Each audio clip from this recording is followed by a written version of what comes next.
Hi everyone, I am Tham, the founder of Smartisan Academy. Would you like to improve the focus time for your toddler, infant, and even preschoolers? This video will show you some simple ways in order to improve their focus time at home. I'm Tham, I'm the Smartisan founder and a baby learning enrichment center based in Waterloo, Ontario, Canada. I used to be in your shoes, being a mom, busy and tired, and every day seems to be a struggle because my daughter will run around constantly, and every time we read a book or we try to do a puzzle, she would not sit down for 2 or 3 minutes. And we try after I became after I became a right brain educator with a lot of training, we have a lot of activities that we can show parents, busy parents like you, in order to start doing that at home and improve their focus time spans over time. And short focus time isn't just frustrating. It makes every day feels like chaotic, right? Like some simple task like brushing teeth takes twice, and it's a real battle. Learning new things feels impossible. Meeting meal time seems to be a battle too, and I'm constantly worried, am I doing things right? Did my child fall behind? Am I holding them back? So all of these concerns, I used to have it, and now I'm going to show you some really simple techniques that you can do at home in order to improve their focus time span. So I would divide those activities into 4 big groups. The first one is visual activities. As you see, visuals, baby learn through visual, right? A lot of that, and things like that we try to do at home is to do some tracing and connect the dots like this. It helps to improve fine motor skills, get them ready to, when they hold the crayon or big markers or pencil. It's also improve their logical thinking because when they know that with some they understand about visual sequencing, after they connect the dots, some shapes would appear, right? So some simple things like this you can order, buy it, and then practice at home one at a time. Make it really short and sweet. Another thing that we try to do in at home is to do this gear board. So basically it's rubber band, and they can have different shapes. This one is an elephant shape. Again, it improves fine motor skills, visualizations, strengthening their focus time too.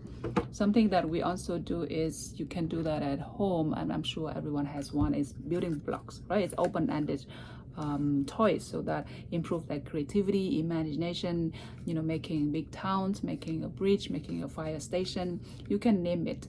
And building, making things with beads, threading, those are the things that you can try. Make sure that the toys are big enough for your toddler, because their fine motor skill is still not there yet, right? One thing that I try to do is also map and maze, right? Like tracing within the line, all of this, because when we start to do maze, for example, they need to finish a task, collect the flowers, get the frog go to the pond, for example. It's the story is interesting for them to keep them engaged, and also it's short enough to keep them finish it, right? So all of this is in the group of visual activities. It can be easily done. Another group of activities I want to introduce is auditory sensory training. So that can be as simple as listening to the nature sound on your walk from school, or you can play some sound that you can get from online, where they capture the animal sounds, or daily life sounds, water tap running, the train running, some motorcycle, things like that. It's really important for them to learn, because then they can recognize the sound, right? And then, or even something we can do is learn a musical instrument, a xylophone, simple to distinguish of the pitch, and reading music note, so that set them up for success.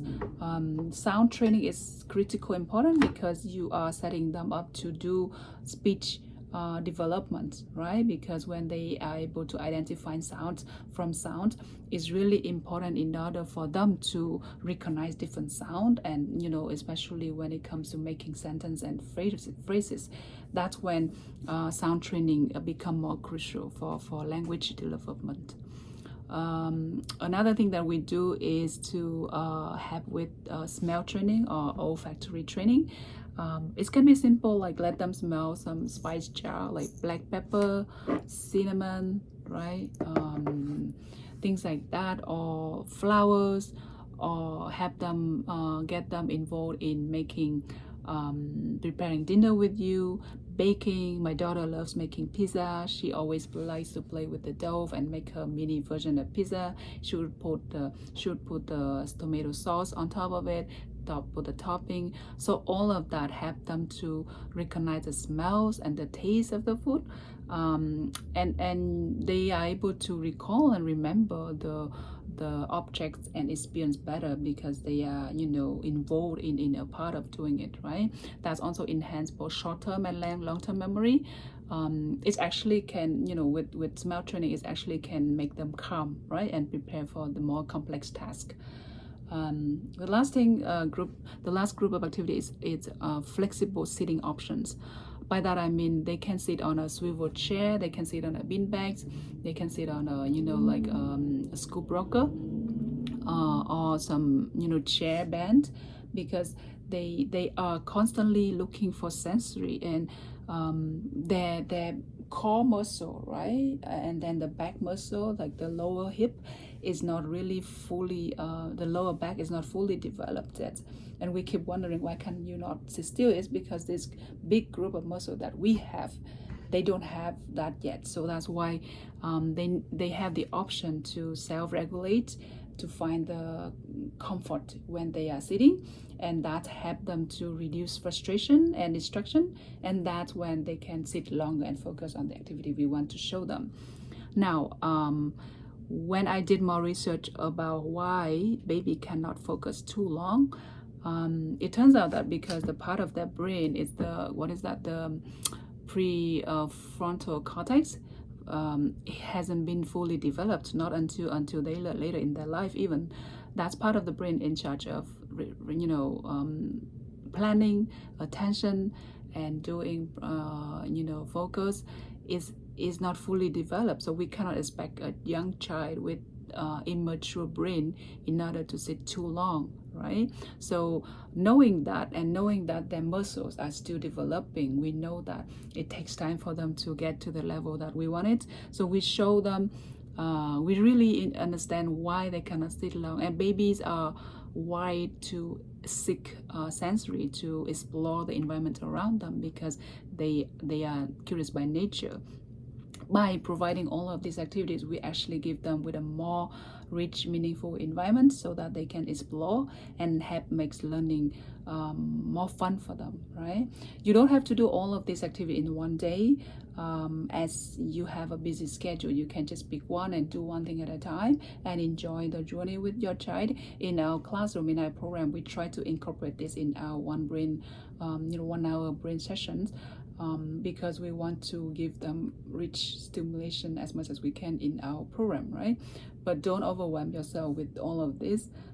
Take it, you know, take heart with that, play along, and enjoy your child when you still can. I hope this is helpful. Thank you for watching.